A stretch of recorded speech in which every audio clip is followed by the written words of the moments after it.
How do I get out of this mess? What have I gotten myself into? Lord, please help me. Welcome to Deeper Love Story Hub. If you love emotional, inspiring, and life-changing stories like this one, make sure you like, subscribe, and turn on the notification bell so you never miss another powerful story. Your support helps this channel grow and bring more meaningful stories to life. Destiny had always believed in prayers and miracle. He believed God would take care of everything. He thought that being a good person and saying his prayers every day was all he needed to do well in life. That belief carried him through his days. He watched other people get better jobs and start their own businesses. But he just stayed in the same spot. He was almost 30 years old, and he felt stuck. He wanted a better life for his sick father and his young brother, but deep down, he was afraid. He was afraid to try new things. He was afraid to admit that his lazy habits were the real problem. Every night, he spent hours scrolling on his phone, hoping that a miracle would fall from the sky. Then one day, the company he worked for shut down. His comfortable life fell apart. He finally had to face the truth. He could not just pray for change. He had to be the change. Destiny had a big smile on his face the day he got the job. It was not because he worked hard for it. It was not because he sent in many job letters or studied for long hours. It was because his best friend, Michael, had put in a good word for him. Michael's father owned a big company, and Michael told his father, "Dad, Destiny is a good man. Please give him a chance." That was all it took. The next Monday, Destiny showed up to work in a clean white shirt. He shook hands with Michael's father and said, "Thank you, sir. I will not let you down." And he meant every word, at least on that first day. The office was nice. It had cool air, soft chairs, and tall windows that let in the morning sun. Destiny had his own little desk near the window. He could see the whole street below. He felt like a king. His job was not hard. He answered phone calls, helped sort files, and made sure orders were sent to the right places. Michael showed him everything he needed to know in just 2 days. It was easy work, and Destiny liked it very much. At the end of his first month, he got his pay. When he saw the alert on his account, his eyes went wide. It was more money than he had ever held in his hands. He called his mother that night and said, "Mommy, I have made it." His mother laughed and said, "Praise God, my son. Save some of it, okay?" "Yes, Mummy," he said. But he did not really mean it. That weekend, Destiny went to the market and bought new shoes, a new shirt, and a big bag of food. He took his younger brother David to eat rice and chicken at a nice place. He paid for everything and smiled the whole time. It felt so good to spend money. It felt like he had finally arrived. On Sunday, he went to church and said a long prayer. He thanked God for the job and the money. He asked God to keep blessing him. When the pastor talked about giving, Destiny put a little money in the offering bag and felt very good about it. Back at the office, Michael tried to talk to him one afternoon. "Destiny," Michael said, "there is this new course I'm taking on financial management and investment you should learn too. What if something happens one day?" Destiny laughed and waved his hand. Michael, God is my backup plan. He has never let me down." He picked up his phone and started playing a game. Michael looked at him for a long moment. Then he smiled calmly and walked away. Destiny did not notice. He was already on level 5 of his game. Weeks passed, then months. Destiny kept getting his pay.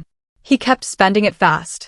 He kept playing games on his phone at night instead of reading or learning something new. Life felt easy and good. He told himself he was blessed. But something was missing. Deep inside, in a place he tried not to look, he knew he was not growing.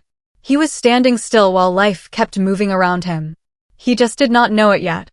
After 6 months at the job, Destiny had a new phone, new clothes, and 0 savings. Every time money came in, it went right back out. He bought things he did not need. He ate out almost every day. When his friends called and said, "Let us hang out," he always said yes, and he always paid the bill. He liked the way people looked at him when he spent money. He liked feeling important. At home, his room told a different story. Old food packs were in the corner. His books from school sat on a shelf with dust on them. He had not opened a single one in over a year. But his phone? He knew every game, every video, every funny clip on it. His father called him one evening. "Destiny, how is work?" "Work is fine, Daddy," he said. "God is blessing me." "That is good. And your savings? Are you putting money away?" Destiny felt a little sting in his chest. "Daddy, I am managing. Do not worry." His father was quiet for a moment. Then he said, "Son, a man who earns but does not save is like a man who carries water in a basket. He works hard, but at the end of the day, his hands are empty." Destiny said, "Yes, Daddy," but he did not really listen. After the call, he opened his game app and played for 2 hours. At work, his boss once asked him if he knew how to use a new software program that the company had just bought. Destiny shook his head. "I have not used it before, sir." "You should learn it," his boss said. "It will help your work a lot." Destiny nodded. But when he got back to his desk, he forgot all about it. He checked his phone instead. Michael, on the other hand, was always learning something new. He took online classes at night. He read books about money and business. He talked to older people who knew things he did not know. Sometimes he would sit next to Destiny at lunch and share what he had learned.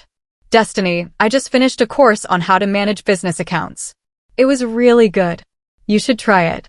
"Michael, you read too much," Destiny said, laughing. "Life is not that serious. Enjoy yourself small." Michael smiled, but his eyes looked worried. "I am enjoying myself. But I am also preparing. You never know what tomorrow will bring." Destiny just shrugged and bit into his meat pie. The months kept rolling by. Destiny kept spending. He kept playing. He kept telling himself that God would always provide. Every night, before he slept, he prayed, "Lord, bless me. Lord, lift me higher. Lord, make a way." Then he fell asleep with his phone in his hand and nothing new in his head. He prayed for a harvest. But he never planted a seed.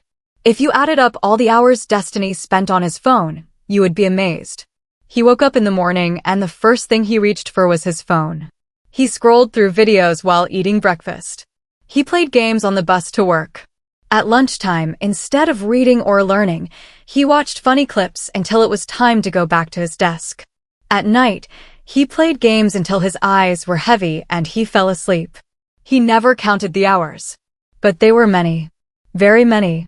There was a man in his church named Brother Felix who sold electronics. One Sunday, Brother Felix came to Destiny and said, "Brother, I want to show you something."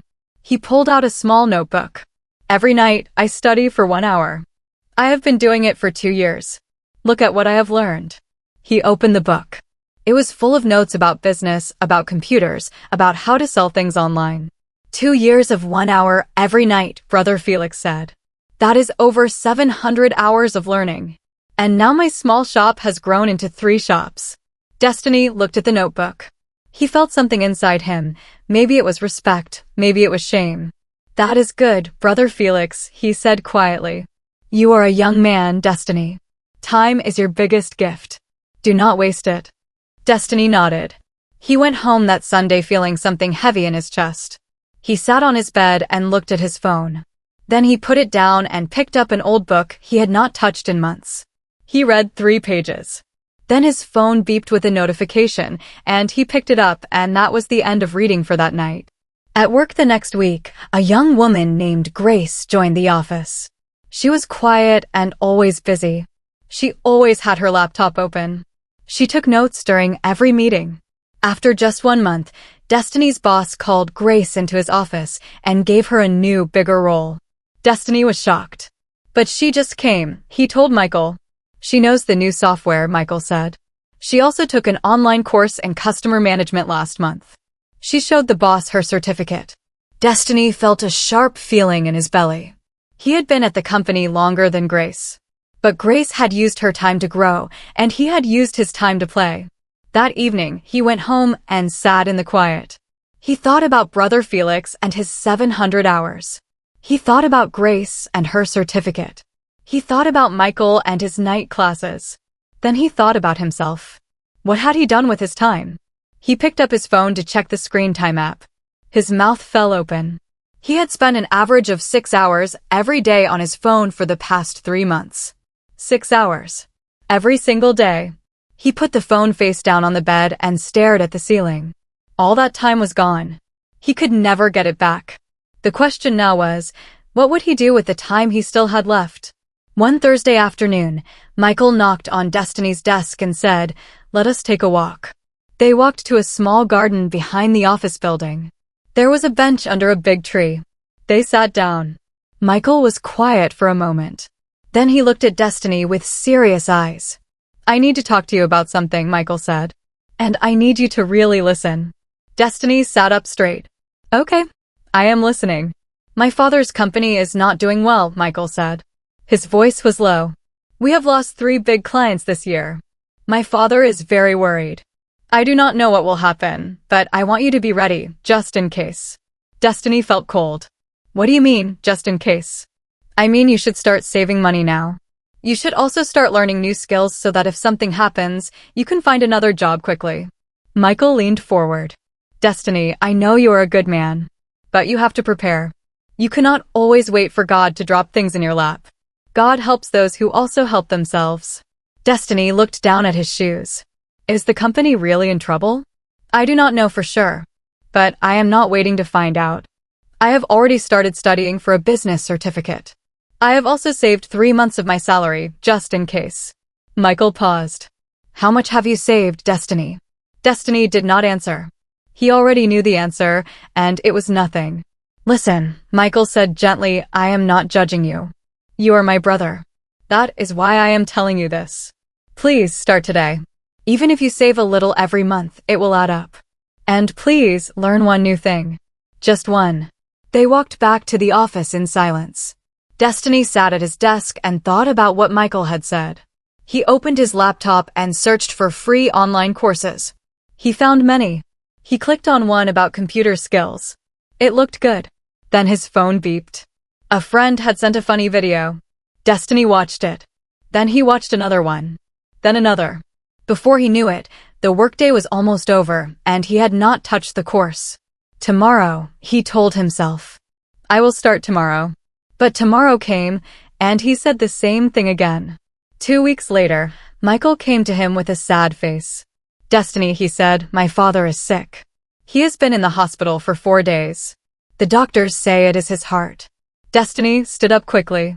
"Michael, I am so sorry. Is he okay?" Michael shook his head slowly. "He is not well. Please pray for him." Destiny prayed every day for Michael's father. But in the back of his mind, he remembered the warning Michael had given him. He had done nothing about it. Nothing at all. He looked at his screen time. 6 hours on his phone. Again. He closed his eyes. A small voice inside him said, "How long will you keep waiting?" The news came on a Monday morning. Destiny arrived at the office and saw that the big glass doors were locked. A white paper was taped to the door. He walked closer and read it slowly. It said, "This office is now closed. All staff are asked to report to the main hall for a meeting at 10 a.m. Destiny's heart beat fast. He checked his phone. There were 3 missed calls from Michael. He called back. "Michael, what is happening?" Michael's voice was quiet and tired. "My father passed away 2 days ago, Destiny. He died on Saturday night." There was a long pause. "And the company is closing. We cannot keep it running without him. The lawyers are coming today to begin the process." Destiny could not speak. He stood outside the glass doors and stared at the white paper. Michael's father was gone. The company was closing. Everything was falling apart at once. "I am so sorry, Michael," he finally said. "I am so sorry." "Thank you," Michael said. His voice cracked a little. "Please come to the meeting. They will tell everyone what happens next." At the meeting, the company lawyer spoke to all the workers. He was a tall man in a dark suit. He said that the company would close in 30 days. Everyone would get a small payment, 1 month's salary, as a goodbye gift. After that, they were all on their own. Destiny sat in his chair and felt the floor shake under him. 1 month's salary. That was all. And he had saved nothing. Not 1 coin. The workers around him were already making calls. Some were calling family. Some were calling other companies about new jobs. Some were crying quietly. Destiny just sat there. His mind was blank. Over the next 30 days, life moved very fast and very badly. Because he had saved nothing, he could not pay rent. His landlord gave him 2 weeks to leave. He had to sell his car to pay the rent he owed. He moved his things to his cousin's small room and slept on the floor. He looked for jobs, but every place he went, they asked about skills he did not have. Do you know this software? No. Do you have a certificate in this? No. Have you done this kind of work before? No. Door after door closed in his face. At night, on his cousin's floor, he stared at the ceiling. He thought about all the warnings he had ignored. He thought about his father's words about carrying water in a basket. He thought about Michael's warning about saving and learning. He thought about all the hours he had spent on his phone. He had wasted so much time. And now, time had run out. He pulled out his phone and opened it. But this time, he did not open a game. He just held it in his hand and whispered, "God, I know I was not doing my part. Please, help me find a way." A tear ran down his face and fell onto the cold floor. The weeks after losing his job were the hardest of Destiny's life. He woke up every morning with a heavy feeling in his chest. His cousin's room was small. There was barely space to walk. His cousin, a kind man named Frank, never complained, but Destiny could see that the small room was getting too full. He had no money for transport to go and look for jobs. So he walked. Long walks in the hot sun, from one company to another, holding his one good shirt close so it would not get dirty. He would get to an office, ask to see someone, wait for an hour, and then be told, "We will call you." They never called. Some days, he did not eat until evening. He was too proud to tell Frank he was hungry. He would sit quietly and drink water until Frank came home with food and they shared it. At night, the dark thoughts came. What kind of man was he? Almost 30, sleeping on someone else's floor, no money, no job, no savings. He had failed. He had let everyone down, himself, his father, his brother David. The thought of his brother made his chest hurt the most. David was in his second year of secondary school. He was a bright boy who loved science. Their father had been saving little by little to pay David's school fees. But now their father was sick and there was no money coming in. David's school had sent a letter, "Pay or your son cannot continue." Destiny read that letter 3 times. Each time felt worse than the last. He went to church that Sunday. He sat in the back and listened to the pastor preach about hope. But the words did not reach him. He felt too low. He felt like hope was a word for other people, people who had done things right. After the service, he sat outside on the church steps for a long time. He did not want to go back to the small room. He did not want to face Frank's kind eyes. He just sat there, watching people walk past, full of laughter and life. "You look like a man who has lost a war," said a voice. Destiny looked up. A young man was standing there, smiling. He was dressed simply but neatly. He looked like he was in his early 30s. His eyes were calm and warm. "I am fine," Destiny said quickly. The young man sat down next to him anyway. "My name is Peter," he said. "Pastor Peter. I help with the youth in this church." Destiny nodded slowly. "Destiny," he said. "Destiny." Pastor Peter said the name slowly, like he was tasting it. "That is a powerful name. Do you know what it means?" "It means the path God has set for me," Destiny said quietly. "Yes," Pastor Peter said. "And are you walking on that path right now?" The question hit Destiny like a stone. He did not answer. He did not need to. His face said everything. Pastor Peter did not push. He just sat with him in the quiet. And somehow, that quiet felt like the first moment of peace Destiny had felt in weeks. Destiny did not go back to his cousin's room that evening. He and Pastor Peter sat on the church steps and talked for a long time. At first, Destiny said very little. He was not used to opening up. He was a proud man, even in his lowest moment. But something about Pastor Peter's calm face made the words come out slowly, one by one.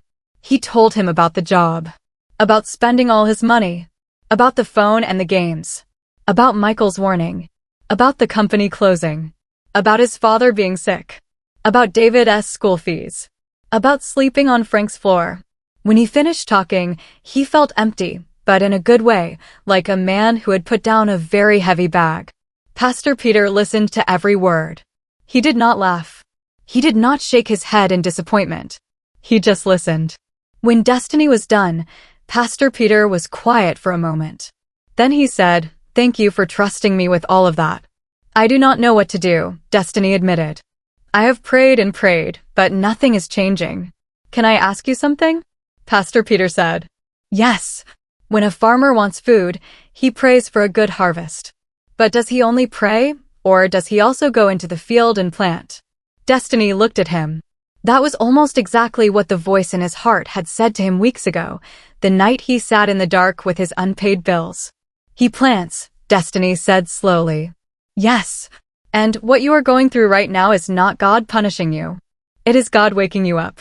He is saying, 'Destiny, I gave you time. I gave you a mind. I gave you 2 hands. Now use them.'" Destiny felt tears push behind his eyes. He blinked hard. "My father is sick," he said. "The hospital bills are piling up. My brother might have to leave school. I feel like I am drowning and I cannot swim." "I know," Pastor Peter said. "But here is the good news. You are not dead. You are here. And the fact that you are sitting on these steps, feeling all of this pain, tells me that you still want to be better. That desire, that is the seed. Now we just need to plant it." Destiny wiped his eyes with the back of his hand. "How?" he asked. "Come and see me this week," Pastor Peter said. He reached into his pocket and gave Destiny a small card with his number on it. "I want to show you something. A plan. It will not be easy, and it will not happen overnight.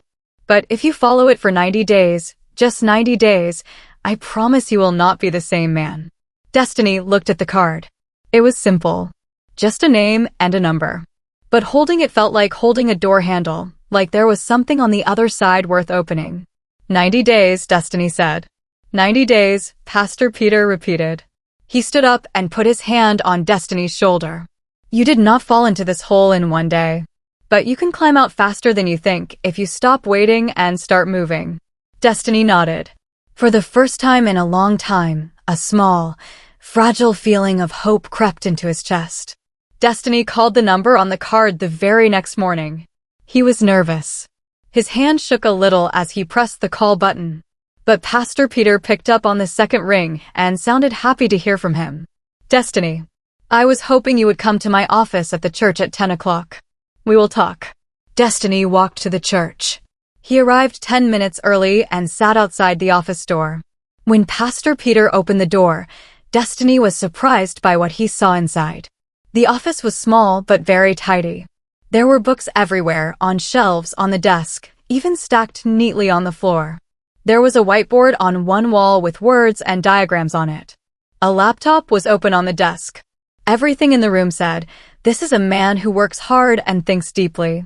"Welcome," Pastor Peter said with a warm smile. "Sit down." Destiny sat and looked around. "You have so many books." "I love to learn," Pastor Peter said simply. "I was not always like this. When I was 22, I was exactly where you are now. No money, no direction, feeling lost. A mentor found me and changed my life. Now I try to do the same for others." "How old are you now?" Destiny asked. 32, Pastor Peter said. Destiny stared at him. He had assumed Pastor Peter was older. He was so calm, so sure of himself, so full of wisdom.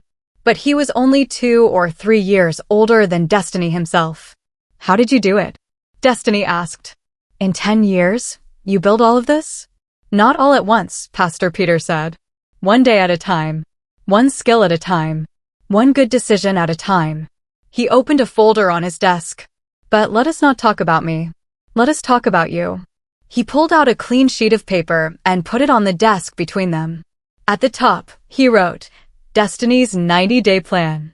"In the next 90 days," he said, "we are going to fix 3 things. First, how you use your time. Second, how you handle your money. Third, what skills you carry in your hands." Destiny leaned forward. "And this will really work?" "Only if you do," Pastor Peter said. "I can teach you everything I know, but I cannot do the work for you." This is the part that most people miss. They want a miracle to come and pick them up. But God has already given us the miracle. It is called our mind, our time, and our will to change. The words landed deep in Destiny's chest. "I want to change," Destiny said. "I am ready." Pastor Peter smiled and picked up his pen. "Good. Then let us begin." Pastor Peter wrote 3 words on the paper: time, money, skills. "These are the 3 legs of the table," he told Destiny. "If any one of them is broken, the table falls. Right now, all 3 of your legs are broken. We are going to fix them one by one." He drew a simple chart and divided it into 3 parts, 30 days each. "In the first 30 days, we will fix how you use your time. This is the most important one, because time is the only thing that, once lost, can never come back." He asked Destiny to write down how he spent every hour of his day. Destiny felt embarrassed as he wrote it out. Wake up. Phone. Eat. Phone. Walk around looking for jobs. Phone. Sleep. Phone. "How many hours on the phone?" Pastor Peter asked. Destiny swallowed. "About 6 hours." Pastor Peter did not judge. He just nodded and circled the number. 6 hours. That is 180 hours in 30 days. Think about what you could learn in 180 hours. He paused. "We are going to cut that to 1 hour. 1 hour of phone for fun. The rest of that time goes to building your future." "That is hard," Destiny said honestly. "Yes," Pastor Peter said. "It is. But hard is not impossible. Every morning, you will wake up and write 3 things you want to do that day. At night, you will check if you did them. This is called a daily plan. Simple people call it a to-do list. But for you, it is a promise to yourself." He moved to the second 30 days. Money. "We will start small. Every day, even if it is just a little, you put something away. We will also look at your spending and cut out what you do not need. You are going to learn the difference between a want and a need." "And the third 30 days? Destiny asked. "Skills. I am going to teach you how to use 2 tools that companies are looking for right now. One is a computer program for managing data. The other is a tool for working online with clients. By the time you finish learning both, you will have something real to show any employer." Destiny looked at the plan. It was simple. It was clear. It was not magic. It was just work, steady, daily, honest work. "Can I really do this?" he asked. "You already are," Pastor Peter said. "You called me.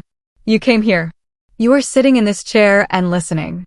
That is already more than most people do." He slid the paper across the desk to Destiny. "This is yours. Put it on the wall where you sleep. Look at it every morning. Let it remind you of who you are becoming." Destiny picked it up carefully, like it was something precious. Because to him, it was. The first week was the hardest. Destiny taped his 90-day plan to the wall above his sleeping mat in Frank's room. Every morning, he woke up and looked at it before he looked at his phone. That was rule number 1, plan before phone. He wrote his 3 things for the day in a small notebook Pastor Peter had given him. Day 1, walk to 2 companies and drop off my CV, read for 1 hour. Sleep before midnight. Simple. But doing it was another thing. The first 3 days, he slipped. He picked up his phone out of habit. Sometimes he did not even know he was doing it. He would be watching a video and suddenly remember, I was supposed to be reading. He would put the phone down, but the hour was already gone. He told Pastor Peter about it during their first weekly check-in. That is normal, Pastor Peter said. A bad habit does not die in one day. But here's what you do. When you catch yourself on the phone, do not be angry at yourself. Just stop, put it down, and go back to your plan. Every time you do that, you are building a new muscle. Destiny tried again. And again. By the second week, something started to shift. He started to feel uncomfortable when he was on the phone too long. That uncomfortable feeling was new. Before, he could scroll for hours and feel nothing. Now, after just 30 minutes, a voice inside him said, "You are wasting time. Go and do your work." He listened to the voice. He started to read for 1 hour every evening. Pastor Peter had lent him a thin book called The Man Who Used His Mornings. It was about a young man who changed his life by waking up early and using the first hour of his day to think, pray, and plan. Destiny read it twice. He also started waking up at 5:30 in the morning. He would sit in the quiet of Frank's room before anyone else woke up and pray, but this time, his prayer was different. He did not just ask God for things. He also asked God to guide his hands as he worked. Lord, I am planting seeds today. Please bless the seeds. By the end of the first 30 days, he had cut his phone time from 6 hours to under 2 hours. Not 1 hour yet, but getting there. He had sent out 18 CVs. He had read 3 books. He had not missed a single daily plan. When he showed Pastor Peter his notebook, the pastor looked through every page. Then he looked up with a smile. Destiny, he said, do you feel different? Destiny thought about it. Yes, he said. I feel awake. Like I was sleeping before and now I am awake. That is exactly it, Pastor Peter said. You are awake. Now let us keep moving. In the second 30 days, Pastor Peter taught Destiny how to manage money. They sat down and looked at every coin Destiny had. It was not much. But Pastor Peter showed him how even a little money, handled wisely, could grow. He drew a simple table, money coming in on one side, money going out on the other. Every time you want to spend money, Pastor Peter said, ask yourself 2 questions. First, do I need this or do I just want it?